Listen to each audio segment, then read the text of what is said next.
Siap diberkati firman Tuhan hari ini? Haleluya. Nah, sebelum saudara mendengarkan firman Tuhan hari ini, belajar ya cara untuk menerima firman Tuhan. Karena cara saudara di dalam menerima firman Tuhan akan menentukan firman Tuhan itu sejauh apa mengerjakannya di dalam kehidupan Anda. Oke, mau nggak terima firman Tuhan? Karena firman itu roh. Alkitab ngomong, firman itu roh. Firman itu bukan cuma kayak pengetahuan. Beda sama kalau saudara ada di satu ruang kelas, Anda belajar berbagai macam ilmu pengetahuan. Nah itu knowledge, itu masuknya tuh di sini. Tapi karena firman itu roh, roh itu masuknya di sini. Jadi belajar mendengarkan firman Tuhan bukan hanya dengan pikiran, tapi juga belajar menerima firman Tuhan dengan hati. Oke, belajar ketika saudara ngomong amin, bukan hanya amin dari mulut, tetapi amin yang berasal dari hati yang percaya. Amin. Karena itu yang menentukan Anda dapat apa tidak. Anda nangkep apa tidak. Iman aja timbul dari pendengaran akan firman. Begitu Anda dengar firman, Anda meresponi, iman itu timbul. Timbulnya dari mana? Hati. Dan firman tuh masuknya nyampe spirit itu masuknya ke sini. Karena Alkitab ngomong manusia roh kita itu disebut the hidden man of the heart. Itu bahasanya Alkitab bahasa Inggris. Jadi manusia yang tersembunyi di dalam hati. Makanya firman tuh masuknya di sini.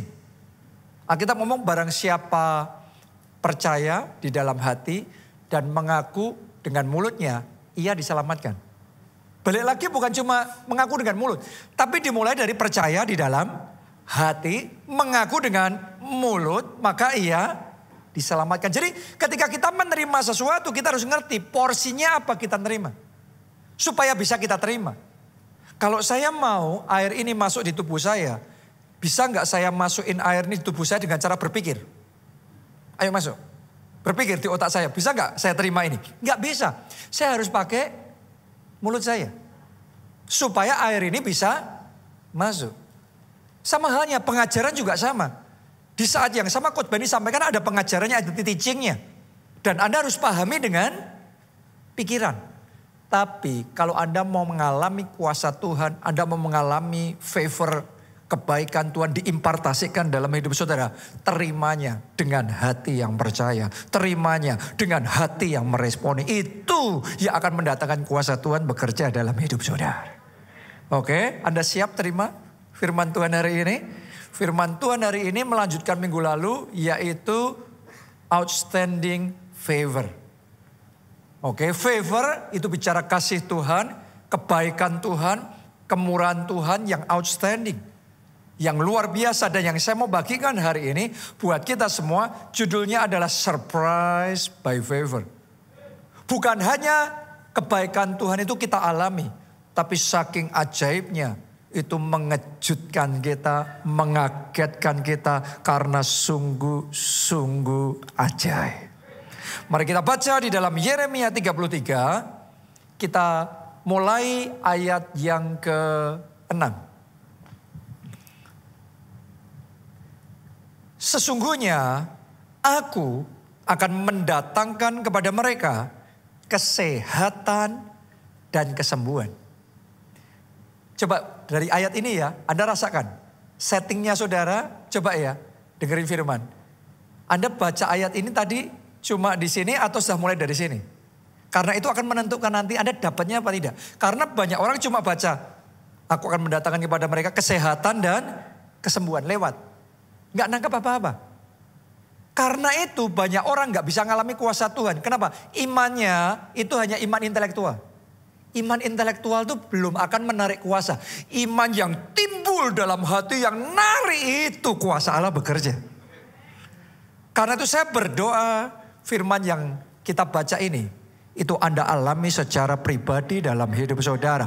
Kesembuhan dan kesehatan. Semuanya katakan kesembuhan dan kesehatan. Amin. Lanjutkan lagi. Dan aku akan menyembuhkan mereka. Dan akan menyingkapkan kepada mereka kesejahteraan, dan keamanan yang berlimpah-limpah. Saya nggak tahu satu persatu ya kondisi kita, tapi kita ini manusia butuh keamanan.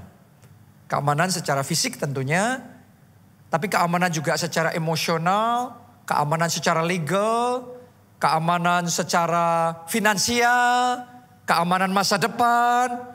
Hari ini oleh kuasa firman Tuhan, favor Tuhan datang membawa kesejahteraan dan keamanan yang berlimpah-limpah di dalam kehidupan saudara. Amin. Ayat yang ke-7. Aku akan memulihkan keadaan Yehuda dan Israel dan akan membangun mereka seperti dahulu. Saya baru di ibadah ini akan ngomong seperti ini. Pas baca ayat ini, pernikahan saudara akan dibangun kembali oleh Tuhan. Seperti pertama kali Tuhan akan buat jadi manis kembali.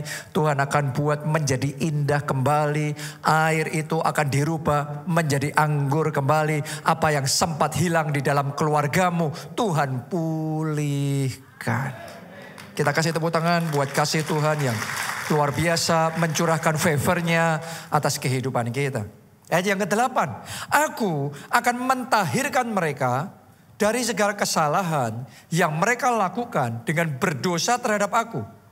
Dan aku akan mengampuni segala kesalahan yang mereka lakukan dengan berdosa dan dengan memberontak terhadap aku. Tahukah saudara, favor itu mendatangkan pengampunan Tuhan. Bukan cuma pengampunan, tapi favor itu juga mendatangkan kemerdekaan atas dosa. Itu penting loh kita alami, karena berapa banyak dari kita yang bergumul gak bisa menang sama dosa. Gak bisa lepas sama kecanduan narkoba. Gak bisa lepas sama pornografi. Gak bisa lepas sama tabiat-tabiat yang buruk. Tapi hari ini saya berdoa favor Tuhan datang dalam hidup saudara. Memampukan Anda untuk menang atas dosa. Dalam nama Yesus semua belenggu dosa dipatahkan, dihancurkan. Dan kemerdekaan kelepasan yang sejati terjadi dalam hidup saudara. Mulai bulan Juni ini Anda akan menikmati favor yang memampukan Anda menang atas dosa. Amin. Ayat yang ke-9. Dan kota ini akan menjadi pokok kegirangan, ternama, terpuji, dan terhormat. Boleh nggak kita katakan itu bersama-sama? 3 hal itu. 2, 3. Ternama, terpuji, terhormat. Terjadilah itu dalam hidupmu. Pertama apa tadi? Ternama. Banyak dari kita memulai kehidupan ini orang nggak kenal sama sekali. Tapi Anda boleh baca dalam Alkitab orang yang tidak dikenal sama sekali. Ketika favor Tuhan datang dalam hidup mereka, favor itu membuat mereka ternama. Siapa Daud sebelumnya? Nggak ada orang yang tahu juga. Tapi ketika favor itu datang, siapa yang nggak kenal Daud? Ternama. Bukan cuma ternama, tapi terpuji. Berapa banyak orang hidupnya bukan terpuji, tapi terhina. Mungkin ada aib. Mungkin ada hal-hal yang terjadi dalam hidup kita dan itu menjadi sebuah noda, satu ganjalan dalam hidup kita. Tapi saya mau deklarasikan favor Tuhan datang dalam hidup saudara, mengubah aib saudara, mengubah noda yang ada dalam hidup saudara dirubah menjadi terpuji. Bukan cuma terpuji, terhormat. Buat Tuhan ternama, terpuji, terhormat. Terjadilah itu dalam hidupmu, hidupmu, dan hidup kita semuanya. Kita kasih tepuk tangan yang paling meriah buat Tuhan kita. Ternama, terpuji, terhormat bagiku di depan segala bangsa di bumi yang telah mendengar tentang segala kebajikan yang kulakukan kepadanya. Mereka akan terkejut dan gemetar karena segala kebajikan dan segala kesejahteraan yang kulakukan kepadanya.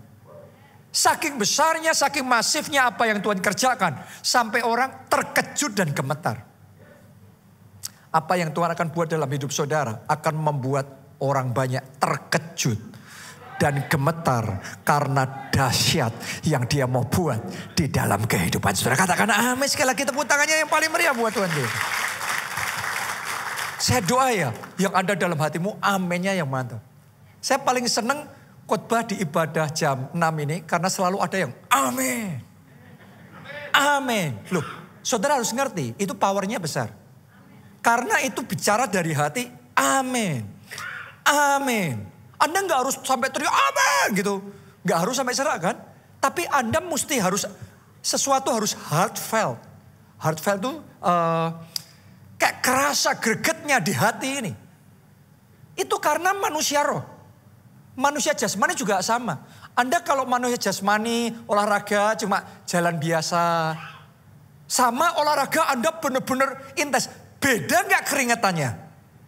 Beda. Anda harus ngerti itu. Ketika olahraga, kita olahraga. Ketika melatih muscle, kita beda. Antara 1 kilo sama 5 kilo, sama 10 kilo beda. Saya berdoa saudara bisa mulai memahami prinsip-prinsip rohani. Sehingga ketika ngomong amin. Engkau tahu ada sesuatu yang sedang terjadi. Engkau sedang mengexercise your faith. Engkau sedang melatih imanmu. Engkau sedang mengerjakan, membangun manusia roh saudara. Dan ketika itu Anda lakukan, firmannya sama, khotbahnya sama. Tapi yang engkau terima, yang engkau alami beda. Amin. Pak Obadjah itu saudaraku ya, setiap kali pergi ke luar negeri, pendeta-pendeta lain pergi juga. Belum tentu mereka nangkep, tapi Pak Obadjah selalu nangkep sesuatu.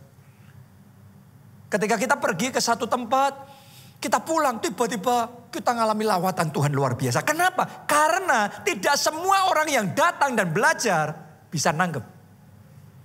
Tapi ada orang yang tahu gimana nangkep. Saya berdoa apa yang saya bagikan sama saudara malam hari ini tidak engkau lewatkan. Karena Tuhan sedang menyediakan hidangan yang mewah di tengah-tengah kita. Mulai bulan ini favornya nyata.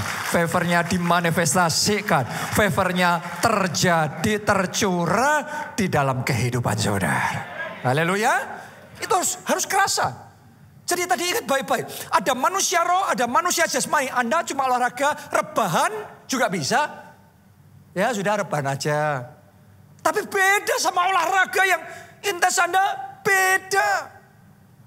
Ketika saudara meresponi firman, Anda harus tahu. Kalau perempuan pendarahan 12 tahun tuh nggak sampai sebegitunya berjuang sampai pegang jubah Yesus, nggak sembuh dia. Tapi karena dia sampai dapat dia, yes, itu hukumnya. You do not expect, you get nothing. Engkau gak punya pengharapan, engkau gak dapat apa-apa. Karena Yesus ngomong, yang lapar, yang dikenyangkan, yang haus, yang dipuaskan. Itu kunci itu. Jadi kalau saudara gak ngerti hukum itu ketika firmannya disampaikan, ketika harta kekayaan surgawi dibukakan, gak dapat. Tapi kalau sudah tahu hukum itu, saudara pulang dari tempat ini pesta besar karena akan terjadi keajaiban yang luar biasa Tuhan kerjakan dalam hidup saudara. Minggu lalu ya, saya sudah bagikan sama saudara yang saya dapatkan ketika saya doa, saya kepenuhan Roh Kudus bahwa bulan Juni ini bulannya favor Tuhan dinyatakan. Saya selama seminggu ini dalam dimensi roh saya tuh ngalami progres yang sangat pesat sekali yang belum pernah saya alami sebelumnya. Dan saya sudah ngerti setiap kali saya ngalami kayak gini, Tuhan itu sedang mempersiapkan untuk next step. Tuhan sedang mempersiapkan untuk next level. Perkara-perkara yang lebih besar lagi dia mau jadikan itu. Jadi saya berdoa hari ini Anda semua tanpa terkecuali. Dari yang paling depan sampai yang paling belakang. Dari kiri sampai kanan. Semuanya terima favor, terima blessing, terima lawatan Tuhan dalam hidup saudara. Tepuk tangannya pula yang paling meriah buat Tuhan kita. Nah favor itu, kesembuhan itu, jawaban doa itu, keajaiban itu, asalnya dari siapa? Dari Tuhan. Kalau Tuhan yang ngasih, Anda terima favor itu, pasti ada maksud Tuhan. Benar? Bukan cuma maksud kita, bukan cuma kita happy terima favor. Tuhan yang ngasih, juga pasti ada maksud Tuhan. Itu sebabnya saudara harus ngerti, maksud Tuhan menyembuhkan, menyehatkan. Maksud Tuhan membangun kembali, memulihkan. Maksud Tuhan memberkati saudara. Anda harus ngerti apa yang ada di dalam benak Tuhan. Apa yang ada di dalam hati Tuhan. Memberikan favornya dalam hidup saudara. Kadang-kadang sebagian orang belum nangkep. Favor itu kita pikir hanya untuk diri kita. Saya lebih keren dari kamu. Saya lebih kaya dari kamu. Lebih terhormat. Lebih terpuji. Lebih ternama dari kamu. No, no, no, no. Yes, Tuhan mau melakukan semuanya itu buat saudara. Tapi ingat loh, ada maksud Tuhan di balik semuanya itu. Oke, jadi it's not about us only. But it's all about Jesus. Itu bukan cuma sekedar kitanya yang kaya, yang terpuji, yang terhormat. No, no. Karena ada maksud Tuhan. Ketika dia mengangkat saudara jadi kaya, jadi terpuji, ternama, terhormat. Karena Tuhan mau pakai saudara jadi berkat. Supaya melalui hidup kita, semua kaum di muka bumi diberkati, diselamatkan. Amin. Dan doa saya, Anda semua bisa dipakai oleh Tuhan. Good, berdoa Tuhan, tolong supaya hutangku bisa lunas. Kalau Anda nggak bisa bayar hutang, di hati ini sesak.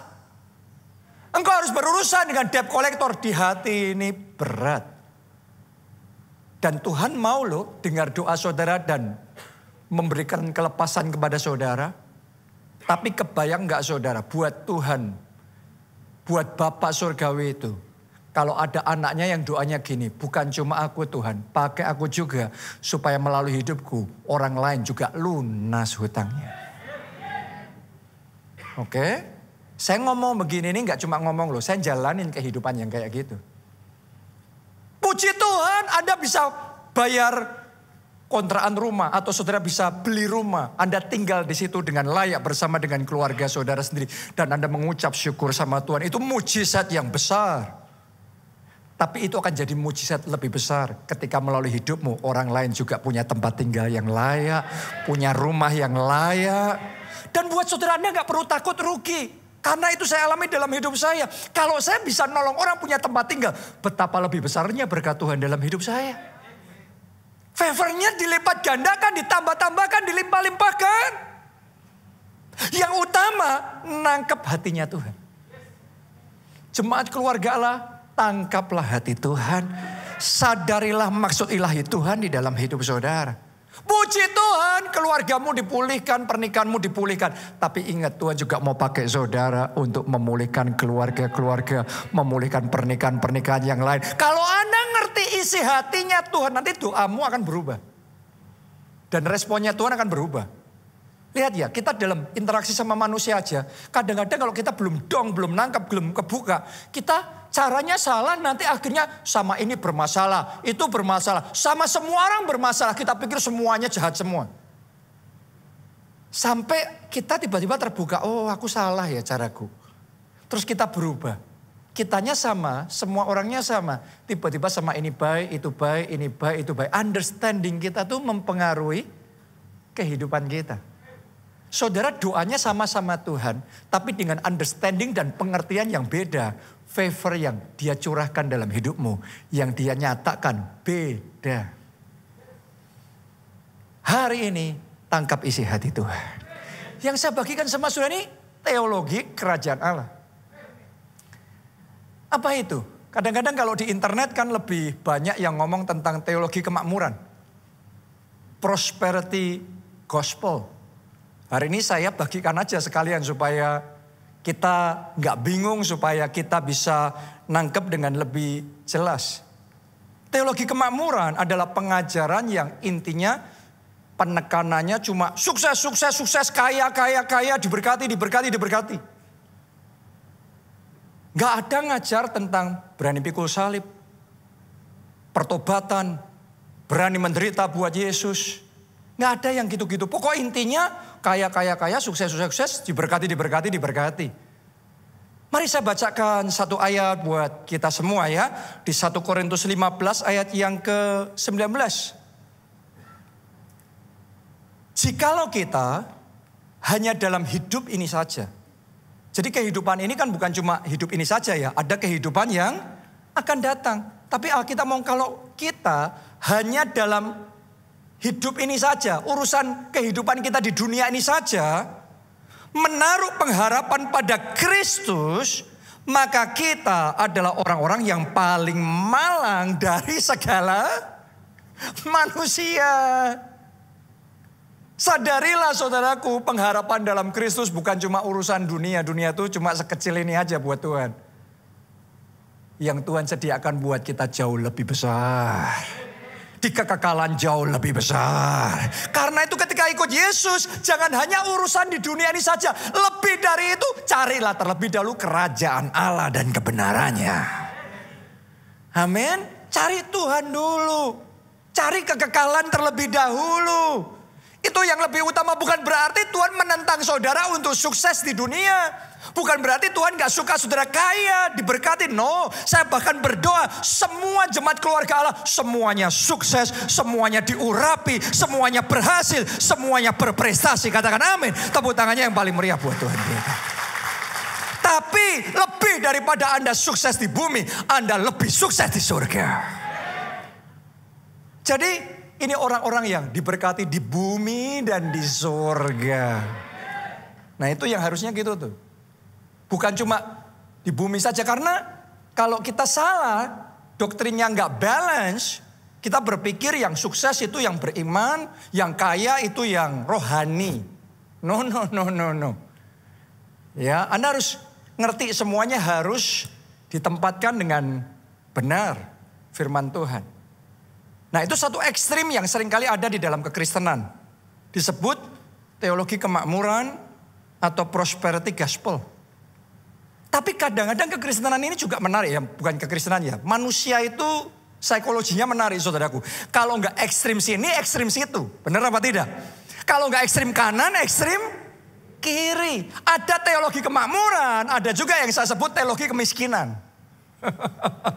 Ada prosperity gospel, tapi ada juga poverty gospel. Ini kebalikannya. Jadi yang diajarin cuma pikul salib. Menderita buat Yesus, menderita buat Yesus, menderita buat Yesus. Baik sih motivasinya, tapi dibawa ke ekstrim. Akhirnya anti berkat, anti sukses, anti kaya, anti diberkati. Buat mereka akhirnya miskin itu rohani, kaya itu duniawi. Coba Anda renungkan. Saudara kan punya banyak kenalan orang miskin. Saya ketika kenal sama mereka, saya tahu persis ada orang miskin yang rohani, ada orang miskin yang tidak rohani. Benar? Demikian juga saya kenal banyak orang kaya, ada orang kaya yang rohani, ada orang kaya yang rohana. Jadi kita nggak bisa mengambil kesimpulan yang seperti itu. Tapi gara-gara salah doktrin, gara-gara sebagian orang Kristen, sebagian hamba Tuhan, nangkepnya nggak balance, akhirnya membatasi diri sendiri. Karena miskin yang rohani, kaya duniawi, jadi takut untuk maju, takut diberkati. Nanti jadi nggak rohani. Akhirnya kapasitasnya kecil. Gara-gara kapasitasnya kecil, diberkatinya kecil, jadi berkatnya terbatas. Anda punya family, hidup mereka susah, Anda mau nolong mereka. Dia punya 3 anak, Anda mau bantu sekolahin mereka semua, tapi nggak mampu. Anda cuma bisanya nolong 1. Oh, hatinya dapat, tapi kapasitasnya nggak dapat. Saya berdoa Anda yang punya hati mau dipakai Tuhan, jadi berkat yang seperti itu.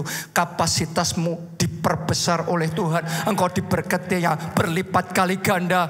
Ditambah-tambahkan, Anda diberkati lebih besar. Jadi berkatnya lebih besar. Lebih banyak orang yang diberkati melalui kehidupan saudara. Amin. Jadi itu harus menjadi kerinduan dan perspektif yang benar di dalam hidup kita. Kalau kita membatasi diri kita, gimana rencana Tuhan digenapi? Yaitu kita diberkati, kita jadi berkat, semua kaum di muka bumi diberkati melalui hidup kita. Itu kan janji Tuhan untuk keturunan Abraham. Gimana itu tergenapi kalau kita selalu berpikirnya kecil, sempit. Sadarilah Tuhanmu tuh Tuhan yang besar. Sekaya-kayanya manusia itu cuma secuilnya Tuhan, saudaraku. Kita punya kenalan orang kaya, wah ceritanya aja sampai wah dia kaya banget loh. Wah kayak gimana. Tuhan gak kayak gitu. Itu nothing buat Tuhan. Sekaya apapun manusia gak ada yang mengintimidasi Tuhan. Gak ada yang membuat Tuhan minder hanya karena Anda punya lebih banyak uang dari orang di samping saudara. Bahkan sebaliknya Tuhan tuh bangga kalau anak-anaknya sukses. Anaknya berhasil, makanya terpuji, ternama, terhormat. Kita baca ya, Mazmur 112 ayat 1 sampai ayat yang ketiga. Haleluya, berbahagialah orang yang takut akan Tuhan, yang sangat suka kepada segala perintahnya. Siapa di sini mau jadi orang yang takut akan Tuhan? Angkat tangan. Siapa di sini yang mau jadi orang yang sangat suka sama perintah firman Tuhan? Boleh angkat tangan saudara. Saya tanya, berarti ayat ini bicara tentang orang yang duniawi atau orang yang rohani? Ini orang rohani nih. Ini orang yang cinta Tuhan ini. Nah, untuk orang yang rohani seperti itu, yang takut akan Tuhan, sangat suka sama firman Tuhan, perintah Tuhan, ternyata ada janji yang luar biasa yang Tuhan siapkan buat mereka di ayat 2 dan ayat yang ketiga. Saya bacakan buat saudara. Dan doa saya ini janji Tuhan berikan dalam kehidupanmu secara pribadi. Ayat yang kedua, anak cucunya akan perkasa di bumi. Akan sukses di bumi. Bukan cuma di surga dan di bumi. Kadang-kadang banyak pendeta nanti, banyak orang Kristen berpikir nanti di surga sana. Happy-nya nanti, suksesnya nanti, diberkatinya nanti, upahnya nanti besar di surga. Benar nanti, tapi bukan hanya nanti, mulai sekarang anak cucunya perkasa di bumi. Nggak perlu nunggu nanti berprestasi, sekarang. Di bumi, anak cucunya perkasa di bumi. Angkatan orang benar akan diberkati. Harta dan kekayaan ada dalam rumahnya. Kebajikannya tetap untuk selamanya. Katakan amin, amin, amin. Dan kita kasih tepuk tangannya yang paling meriah buat Tuhan kita. Ini yang Tuhan mau. Jadi jangan saudara dibimbangkan dengan rupa-rupa pengajaran yang gak jelas. Apakah itu teologi kemakmuran, teologi kemiskinan, apapun itu. Kita teologi kerajaan Allah aja deh. Oke, saya sebut istilah sendiri itu saudaraku ya. Anda ngomong gitu orang lain yang gak ngerti nanti. Ya. Jadi yang benar itu gimana? Kita baca aja ya, Filipi 4 ayat 12. Ini Rasul Paulus yang ngomong. Aku tahu apa itu kekurangan. Dan aku tahu apa itu kelimpahan. Dalam segala hal. Dan dalam segala perkara. Tidak ada sesuatu yang merupakan rahasia bagiku. Baik dalam hal kenyang maupun dalam hal kelaparan. Baik dalam hal kelimpahan maupun dalam hal kekurangan. Jadi Rasul Paulus sudah ngalamin semuanya itu. Dan dia ngalaminya bagi Kristus. Itu ayat favorit saya sejak saya kecil. Filipi 1 ayat 21. Karena bagiku, yang ngomong Rasul Paulus nih. Karena bagiku hidup adalah Kristus dan mati adalah keuntungan. Rasul Paulus itu saudaraku ya, dia mau hidup mau mati pokok semuanya Kristus. Tadi ditulis di situ. Dia mau kenyang, dia mau kelaparan, dia siap mengalami semuanya kalau itu bagi Kristus. Kalau dia harus kekurangan pun bagi Kristus siap. Kalau dia kelimpahan bagi Kristus siap. Jadi bukan cuma satu sisi. Dia ngomong gak ada yang rahasia buat aku. Aku ngalamin semuanya itu. Jadi Rasul Paulus ini dia berani menderita bagi Kristus. Anda harus tahu ketika dia bertobat ikut Yesus, dia itu terpotong dari grupnya, terpotong dari semua privilege, dari semua fasilitasnya. Dari semua koneksinya. Karena ikut Yesus, melayani Yesus. Maka dia itu mengalami banyak aniaya. Dia difitnah, dia dipenjara. Dan dia mengalami sangat banyak penderitaan. Tapi dia ngomong, aku siap menderita bagi Yesus. Berapa banyak orang jadi Kristen, ikut Yesus, kemudian diusir dari keluarganya. Dipotong dari warisan keluarganya. Berapa banyak orang ketika jadi Kristen, maka secara karir kemudian terbatas dibandingkan dengan orang-orang yang di luar sana. Kalau itu engkau alami, hari ini saya tantang saudara, berani menderita bagi Kristus. Berani pikul salib bagi Yesus. Jangan hanya kita ikut Yesus mau diberkati, tapi kita juga harus berani menderita bagi Kristus. Dan saya sangat bangga dan bersyukur jemaat keluarga Allah adalah orang-orang yang tidak takut pikul salib dan berani menderita bagi Kristus. Itu Rasul Paulus. Rasul sejati itu kayak gitu. Tapi di sisi yang lain Anda juga harus ngerti. Rasul Paulus itu bukan urusannya cuma pikul salib. Urusannya cuma kelaparan. Tapi dia juga kenyang. Dia juga mengalami kelimpahan. Dia berani diberkati bagi Kristus. Banyak orang mau diberkati cuma bagi diri sendiri. Tapi kalau Rasul Paulus dia mau berani diberkati bagi Kristus. Mari kita baca Filipi 4 yang tadi. Sekarang ayat 18 dan 19. Kini aku telah menerima semua yang perlu daripadamu, malahan lebih daripada itu. Perhatikan kata berikutnya. Apa yang dia katakan? Aku berkelimpahan. Jadi ini kesaksiannya dia dan dia gak malu, dia gak menutupi. Dia gak hanya ngomong, wah aku susah ikut Yesus menderita. No. Aku berkelimpahan. Aku berkelimpahan. Dia bersaksi itu. Aku berkelimpahan karena aku telah menerima kirimanmu dari Epafroditus. Suatu persembahan yang harum. Suatu korban yang disukai dan yang berkenan kepada Allah. Wow, dia berani berkelimpahan bagi Kristus. Dia berani sukses bagi Kristus. Karena suksesnya bukan cuma untuk dirinya. Suksesnya supaya rencana Kristus, tujuan Kristus, maksud ilahi Kristus bisa tergenapi melalui hidupnya. Oke, bahkan lebih dari itu dia doa buat jemaat mula-mula. Itu ayat berikutnya.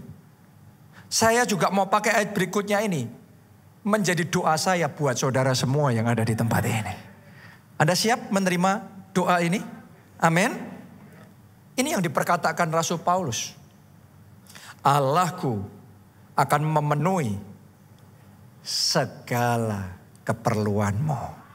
Bukan separuh, bukan cuma satu atau dua keperluanmu. Segala.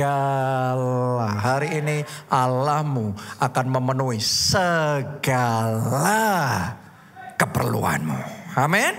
Menurut kekayaan dan kemuliaannya dalam Kristus Yesus. Jadi caranya Allah memenuhi segala keperluanmu bukan menurut keperluanmu. Kalau butuh satu dikasih satu. Ternyata Rasul Paulus doanya, Allahku akan memenuhi segala keperluanmu menurut kekayaan dan kemuliaannya dalam Kristus Yesus. Seberapa kayanya Allah kita? Seberapa mulianya Allah kita? Tidak terbatas. Kenapa? Dia mau berkati kita memenuhi keperluan segala keperluanmu dengan tidak terbatas. Supaya rencana Kristus bisa terpancar dalam hidup saudara. Kemuliaan Kristus terpancar dalam hidup saudara. Engkau diberkati, engkau jadi berkat melalui hidupmu. Nama Kristus diharumkan dan dipermuliakan. Karena itu biarlah mulai hari ini segala keperluanmu dipenuhi menurut kekayaan dan kemuliaannya dalam Kristus Yesus. Tepuk tangannya pula yang paling meriah buat Tuhan kita. Kalau Anda bisa nangkep isi hatinya Tuhan yang kayak gini, Anda nggak akan bingung lagi dengan pengajaran-pengajaran yang mau prosperity gospel, poverty gospel. Anda nggak bingung karena Anda tahu hidupmu itu buat Kristus. Buat Kristus. Dan kalau saudara hidupnya buat Kristus, siap-siap aja. Karena engkau akan dikejutkan oleh favor. Engkau akan surprise by favor. Itu yang dialami oleh Mordekai dan Esther. Mereka tuh dikejutkan oleh favor. Bukan cuma mereka ngalami favor, terima kasih Tuhan. Tapi itu terkejut benar mereka.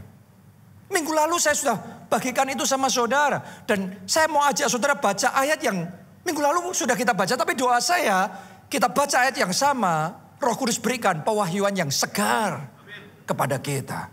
Ester 8 ayat 1 sampai 2. Pada hari itu juga Raja Ahasiweros mengaruniakan harta milik Haman, seteru orang Yahudi, kepada Ester sang ratu dan Mordekai masuk menghadap raja. Karena Ester telah memberitahukan apa pertalian Mordekai dengan dia.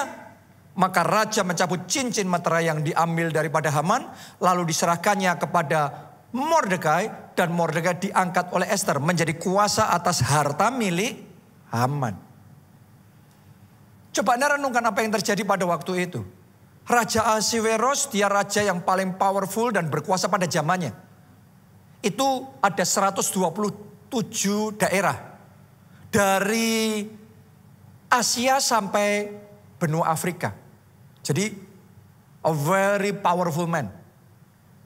Saya mau tanya sama saudara, menurut Anda wakilnya dia yang namanya Haman itu, wakil raja, kekayaannya dikit apa besar? Oh, ini penguasa. Kalau orang disebut Sultannya Jakarta Barat, itu sudah langsung kita ngerti orang kaya dia. Benar apa tidak? Kalau orang penguasanya Jakarta, menurut saya kaya apa tidak? Penguasa Indonesia, lebih lagi. Penguasa Asia, lebih lagi. Penguasa dari Asia sampai Afrika, kayak apa itu? Wakilnya pasti banyak sekali hartanya. Tapi yang terjadi pada zaman itu, di hari yang sama, semua kekayaan Haman ditransferkan kepada Ester dan dikuasakan ke Mordekai. Yang terjadi transfer of wealth dalam sekejap. Bukankah ini Yesaya 60, kekayaan bangsa-bangsa, kelimpahan seberang laut dialihkan kepadamu. Saya berdoa favor yang seperti ini terjadilah, terjadilah, terjadilah. Ada yang menangkap maksud Kristus, maksud ilahi Kristus. Biarlah kapasitasmu diperbesar. Ada transfer of wealth, kekayaan bangsa-bangsa yang dialihkan kepada hidup saudara. Dan jangan merasa bersalah. Jangan mau diintimidasi iblis, itu duniawi. No. Kita tahu tujuan Kristus di dalam kehidupan kita. Amin. Haleluya. Yang kedua yang terjadi adalah transfer of power.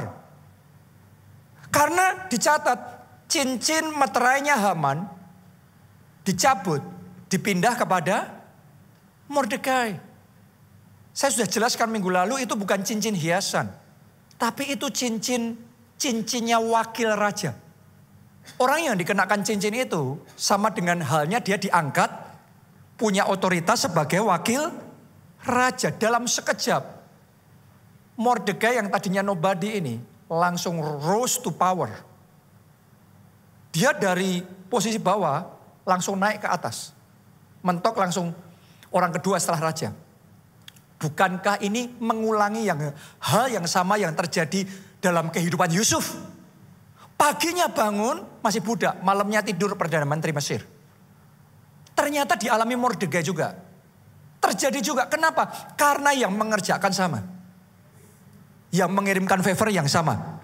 Dan hari ini yang mengerjakan itu ada di tengah-tengah kita. Dan dia juga mau mengirimkan favornya dalam hidup saudara. Katakan amin. Ayo kita kasih tepuk tangan buat Tuhan yang kuasanya tidak terbatas. Amin. Saya berdoa transfer of power. Tuhan juga kerjakan itu dalam hidup saudara. Dan ini transfer of power yang bukan step by step ya. Ini langsung wush. Naik langsung. Langsung boom. Terjadinya begitu saja. Yang dialami Mordekai ini. Doa saya ketika itu Tuhan kerjakan dalam hidupmu. Tanganmu diberikan power yang besar. Kekayaan yang besar. Engkau pakai untuk jadi berkatnya lebih besar lagi. Sekarang Anda bisa cuma ngasih makan satu orang. Nyekolahin satu anak. Doa saya akan ada waktunya Anda ngasih makan 1000 orang. Anda nyekolahin 1000 anak. Anda dipakai Tuhan membangun 1000 gereja. Oh yes. Bagi Tuhan tidak ada yang mustahil. Karena Tuhan kita itu besar. Yang kita alami ini belum apa-apa, masih nothing. Tuhan ini sedang bersiap untuk mengirimkan gelombang favor-Nya yang besar dalam hidup kita. Mungkin selama ini saudara mungkin belum pernah bersaksi, belum pernah selamatkan jiwa. Tapi doa saya mulai bulan ini, setiap bulan ada saja teman saudara yang dipertobatkan. Keluarga saudara yang diselamatkan melalui kesaksian hidupmu. Melalui kasih Tuhan yang kau bagikan dalam hidupmu. Mereka bisa terima anugerah keselamatan. Itu maksud ilahi Tuhan. Tujuan Tuhan, Tuhan mau Anda dapat itu. Tuhan mau Anda nangkep itu. Dan ketika Tuhan lakukan itu akan mengagetkan. Surprise by power. Sama halnya kayak ulang tahun. Anda mau kasih surprise sama teman saudara itu. Biasanya apa yang sering kita lakukan? Kita matiin dulu lampunya. Setelah matiin lampunya, kita siapin semuanya. Terus hidupin lampunya, surprise! Ada roti tart, ada orang-orang yang mengagetkan datang di situ, membuat dia happy. Ada nyanyian, happy birthday. Wow, ada kejutan yang indah. Benar apa tidak? Coba sudah pikirkan settingnya itu.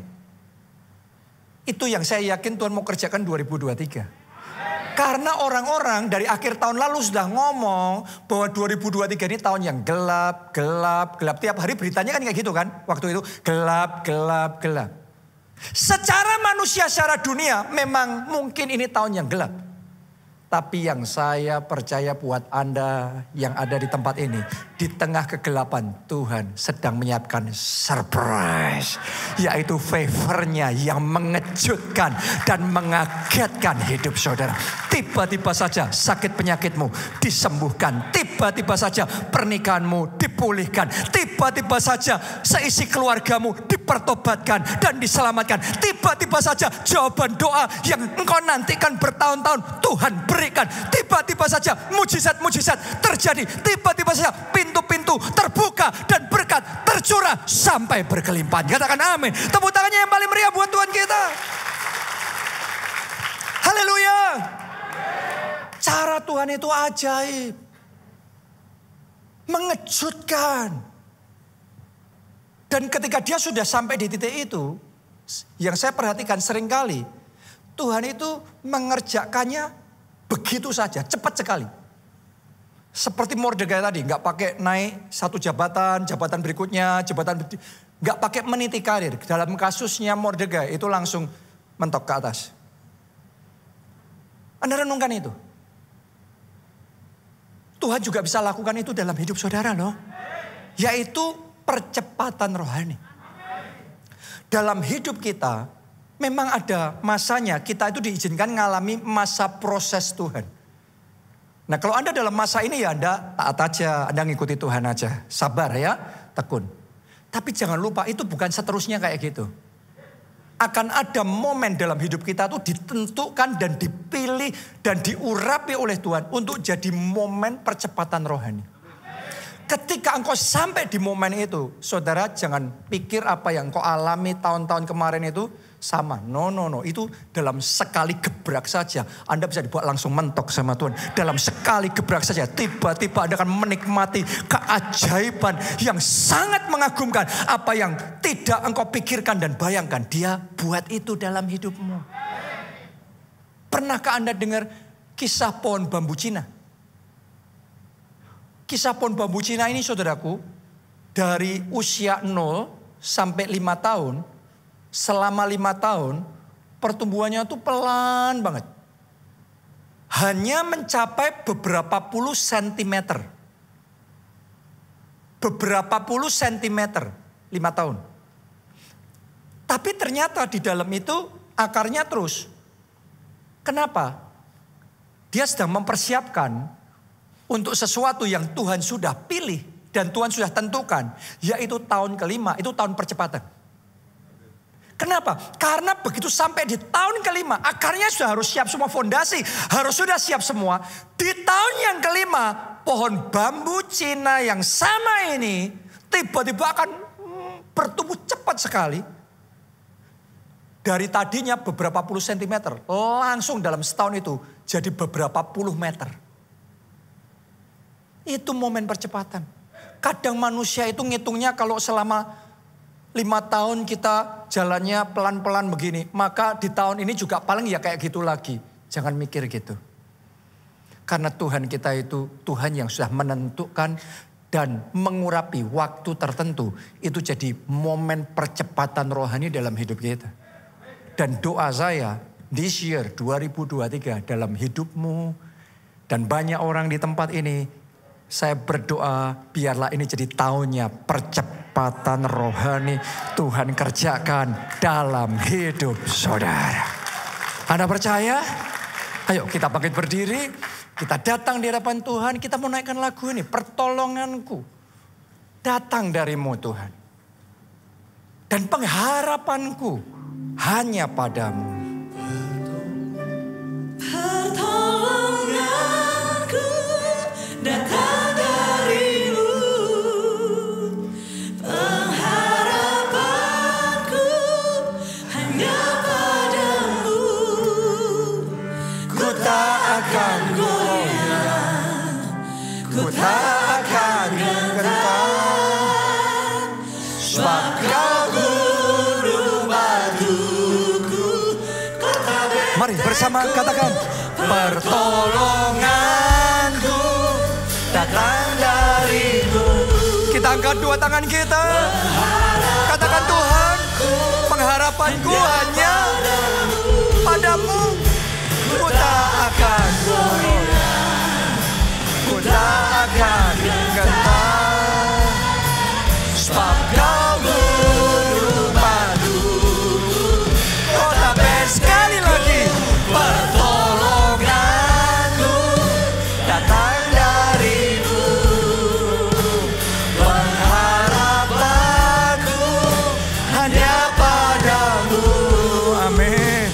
Ku tak akan goyah, ku tak akan gentar, sebab Kau gunung batuku. Sekali lagi, pertolonganku datang darimu, pengharapanku hanya padamu.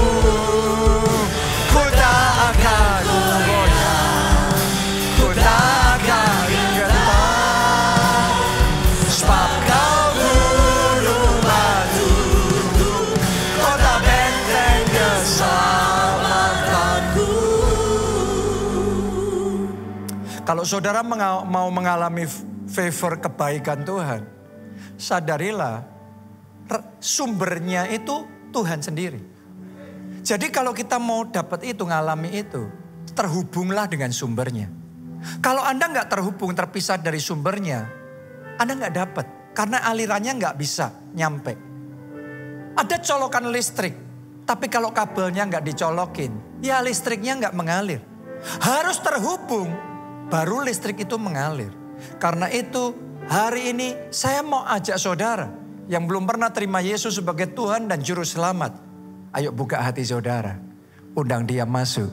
Jadi Tuhanmu, jadi Juru Selamatmu, jadi sumber segalanya dalam hidup saudara. Ketika Anda terhubung dengan Yesus, dia sumbernya. Anda akan melihat favornya itu akan dinyatakan dalam hidupmu. Jadi Anda yang mau angkat dua tangan saudara, ikuti doa ini. Tuhan Yesus, masuklah dalam hatiku. Jadi Tuhan dan Juru Selamatku. Jadi sumber segalanya dalam hidupku. Ampuni dosa-dosaku, sucikan aku, selamatkan aku. Mulai sekarang hidupku milik Yesus. Aku mau mengikut Yesus, melayani Yesus seumur hidupku.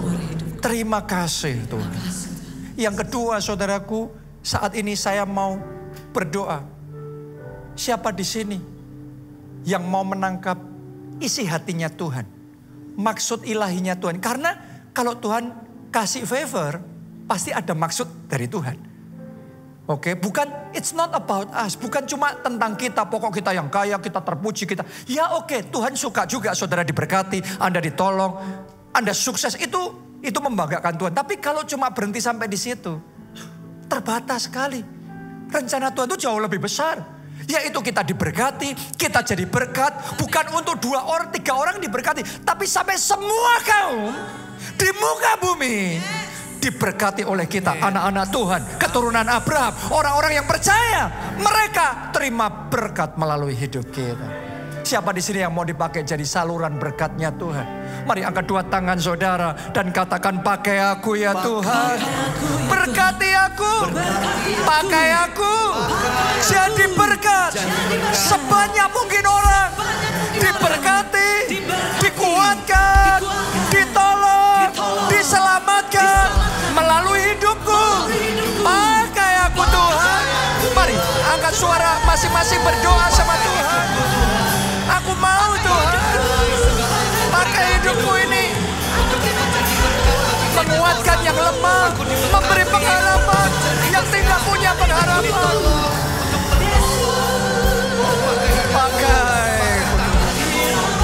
Pakai tangan ini, pakai kaki ini, pakai yang ada dalam hidup ini, pakai harta kami, pakai talenta kami, pakai waktu kami, pakai jabatan kami ya Tuhan, untuk maksud ilahi Tuhan. Pakai kami ya Tuhan, pakai kami ya Tuhan.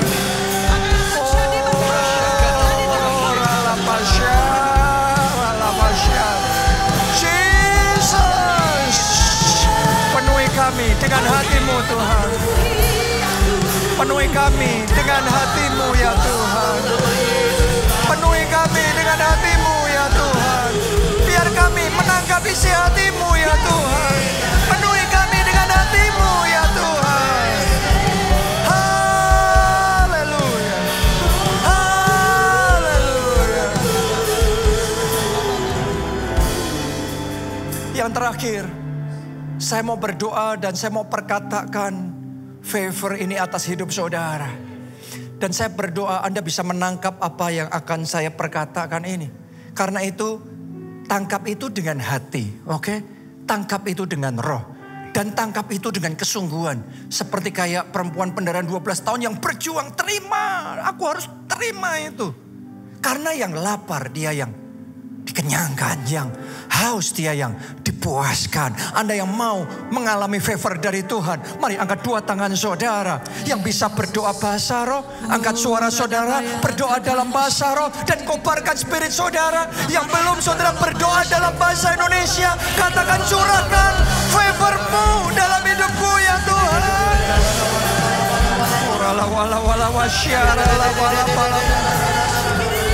Curahkan kemurahan-Mu, kebaikan-Mu dalam hidupku ya Tuhan. Oh, ralapakasyara, ralapasyara, sikila ralapasyara. Oh, ralapasyara, ralapasyara, ralapakasyara. Jesus, Jesus. Sekarang di dalam nama Tuhan Yesus, aku perkatakan untuk pernikahanmu, untuk keluargamu, favor, favor, pemulihan, pemulihan, damai sejahtera, sukacita, anggur yang baru, kasih Tuhan mengalir. Untuk kesehatan saudara, aku berkatakan kesembuhan, kesembuhan, kesehatan ilahi. Oh, in the name of Jesus. Untuk pekerjaan, untuk keuanganmu, aku berkatakan blessing, berkat, keberhasilan, kemenangan, favor, favor, favor, in the name of Jesus. Haleluya. Mari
Terima kasih ya Tuhan. Amin. Mari kita kasih tepuk tangan sekali lagi yang meriah buat Tuhan kita. Ada 2 pengumuman. Yang pertama, khusus buat saudara para pelayan Tuhan, kita akan adakan special event ya. Namanya Star Gathering, tanggal 28 sampai 29 Juni. Dan ini acara bakal seru banget, asik banget ya.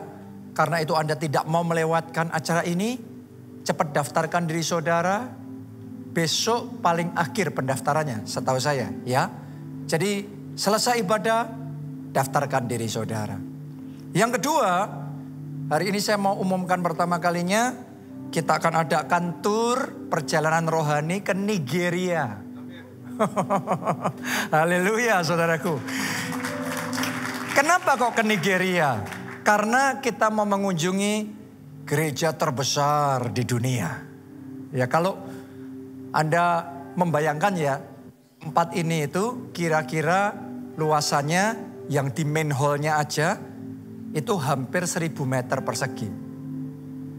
Main hall-nya mereka itu 9 juta meter persegi.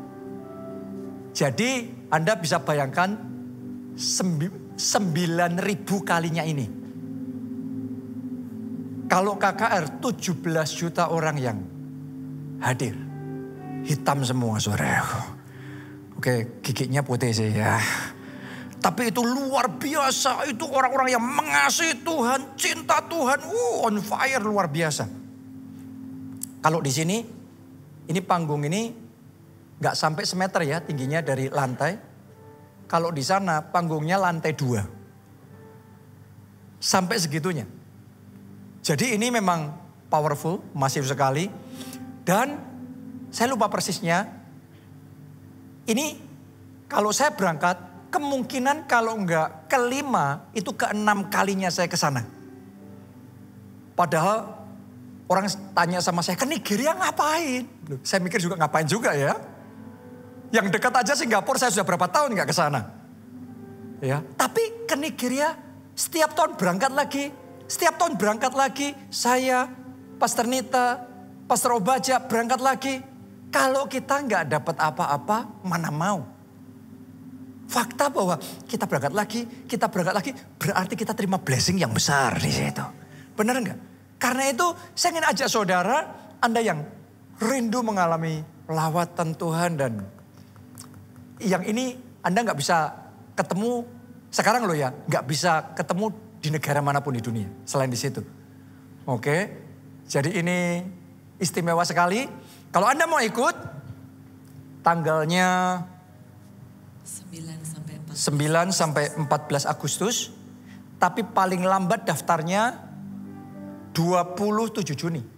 Jadi waktunya nggak lama untuk saudara berpikir.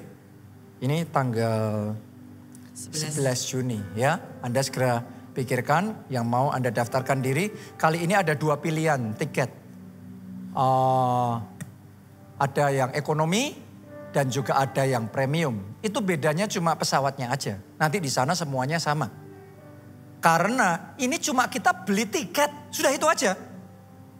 Di sana akomodasinya, makanannya, semuanya mereka provide. Mereka kasih sama kita. Oke, jadi ini akan jadi pengalaman yang lain daripada yang lain. Anda yang kepengen, Anda bisa segera daftarkan diri saudara. Dari tadi sudah ada orang-orang yang ngomong sama saya, kepengen ikut, tahun ini bakal exciting, tahun ini saya percaya kita akan terima mujizat yang lebih besar. Tuhan akan bawa kita mengalami kegerakan yang lebih besar. Dan kemuliaan Tuhan akan dinyatakan di tengah-tengah kita. Mari angkat 2 tangan saudara. Aminkan berkat ini. Diberkati saudara oleh Tuhan. Amin. Diberkati keluargamu oleh Tuhan. Amin. Diberkati studi dan pekerjaan saudara oleh Amin. Tuhan. Diberkati kesehatan dan masa depan saudara oleh Tuhan. Dan diberkati pertumbuhan rohani serta pelayanan saudara oleh Tuhan. Sehingga melalui hidupmu jiwa-jiwa diselamatkan. Dalam anugerah Allah Bapa, cinta kasih Yesus Kristus, dan persekutuan dengan Roh Kudus sekarang sampai selama lamanya. Bersama-sama katakan, amin.